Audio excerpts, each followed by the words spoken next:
Taylor Swift's latest podcast appearance was a finely tuned duet of music and emotion, blending the glitter of her upcoming album with the gravity of a deeply personal family ordeal.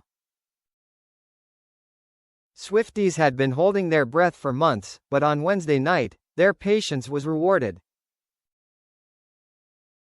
The pop powerhouse sat down with her boyfriend, NFL star Travis Kelce, on the New Heights podcast to officially unveil her much-anticipated new album, The Life of a Showgirl.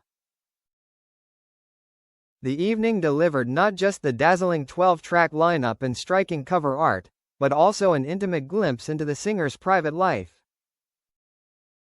Over the course of the 2-hour conversation, Taylor opened up about career-defining milestones, from the euphoric moment she regained ownership of her master recordings to the enduring cultural footprint of the Eras tour. But tucked among these triumphs was a revelation that hit closer to home: a major health scare involving her father, Scott Swift. Scott, she revealed, had recently undergone life-saving quintuple bypass surgery after doctors discovered a severe heart condition that demanded immediate intervention. "He is doing incredibly well," Taylor assured host Jason Kelce. "My dad had an interesting summer. He recently had a quintuple bypass surgery, and that's a really intense surgery. It all happened really quick. The discovery was startling. He's had a healthy, perfect EKG every year," Taylor explained. But what actually found his 5 heart blockages was a resting stress test. So now he's telling all his friends, "You need to get this test. Because that's what's preventative. If you catch it early, you might avoid bypass surgery altogether and fix it with stents or something less invasive." The urgency of the situation was underscored by the speed of events.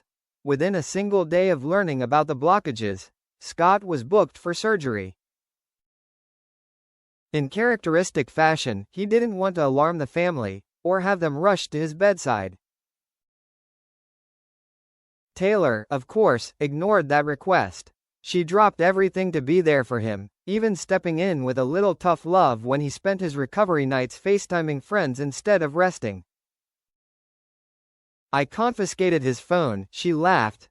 Determined not to leave him alone, Taylor and Travis moved in for the summer. With the help of her mother and brother, they formed a tight-knit support team that saw Scott through his rehabilitation.